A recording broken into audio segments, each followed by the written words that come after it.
Merci, Monsieur le Président. Vous savez, Monsieur le Président, avec tout ce que j'ai entendu, s'il y avait un mot, un seul, pour parler de mon projet de loi, ce serait le mot « respect », tout simplement.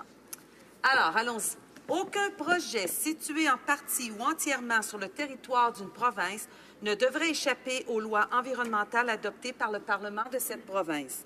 L'aménagement d'un aérodrome, l'agrandissement d'une zone portuaire ou encore la réalisation d'un projet de pipeline sont des exemples de projets qui concernent tant le gouvernement provincial que le gouvernement fédéral. Ils doivent obtenir leur approbation de façon à favoriser leur acceptabilité sociale. Ces quelques phrases ne viennent même pas de moi, Monsieur le Président. Elles sont tirées d'une lettre de M. Jean-Marc Fournier, qui était alors le ministre libéral des Affaires intergouvernementales, et il l'avait publiée dans la presse en avril dernier. Elle représente la position du gouvernement du Québec, mais bien plus. Elle représente un consensus québécois très fort et elles décrivent précisément l'effet du projet de loi C-392. À l'heure actuelle, les projets sous juridiction fédérale sont au-dessus de nos lois.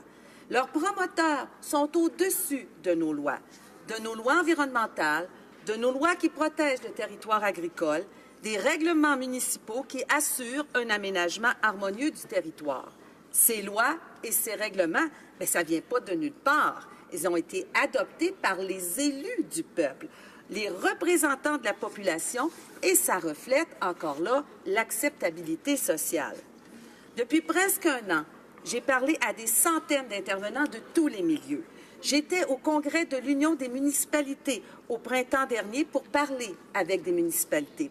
J'ai fait le tour du Québec pour parler à des organisations régionales de l'Union des producteurs agricoles, pour parler aussi à des groupes environnementaux, pour parler à des groupes de citoyens qui sont aux prises avec des projets fédéraux qui allaient de l'avant, sans égard pour ce qu'en pensaient les populations locales, pour parler à des experts en droit de l'environnement ou en droit constitutionnel, pour parler à des syndicats et à des associations étudiantes.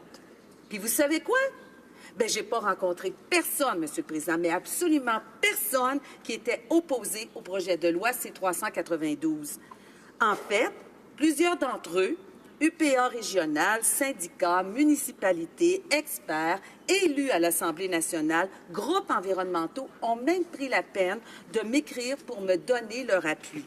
Je vous le dis, là, tout le monde trouve ça absolument normal que tous les promoteurs respectent les lois du Québec. Et pourtant,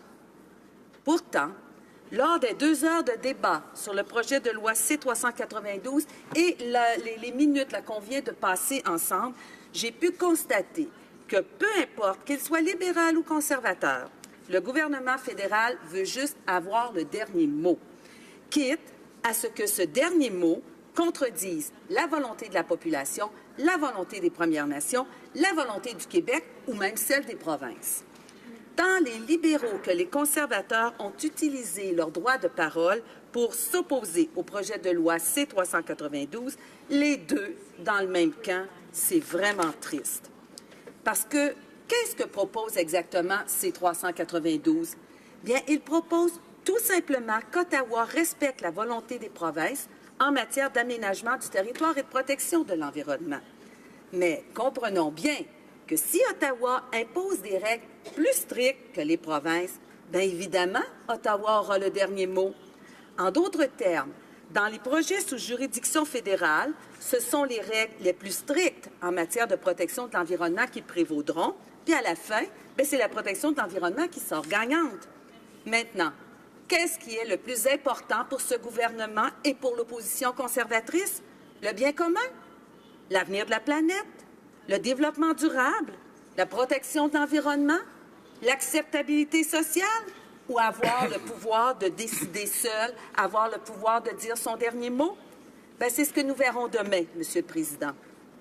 À l'heure actuelle, le gouvernement fédéral permet la destruction des forêts et des terres agricoles protégées pour la construction d'un aéroport. Il permet à des entreprises de polluer l'air de Québec avec sa poussière rouge.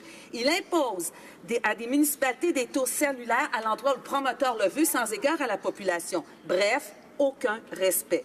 En matière de protection du territoire, il faut plus que des bonnes relations publiques, il faut des gestes. Ces gestes Personne ne peut les poser mieux que les populations locales. C'est l'essence de mon projet de loi et c'est pour ça que j'exhorte tous les élus en cette Chambre, peu importe le parti, à défendre les populations locales qu'ils sont censés représenter ici aux communes. C'est pour ça qu'on est ici, après tout, non? Merci.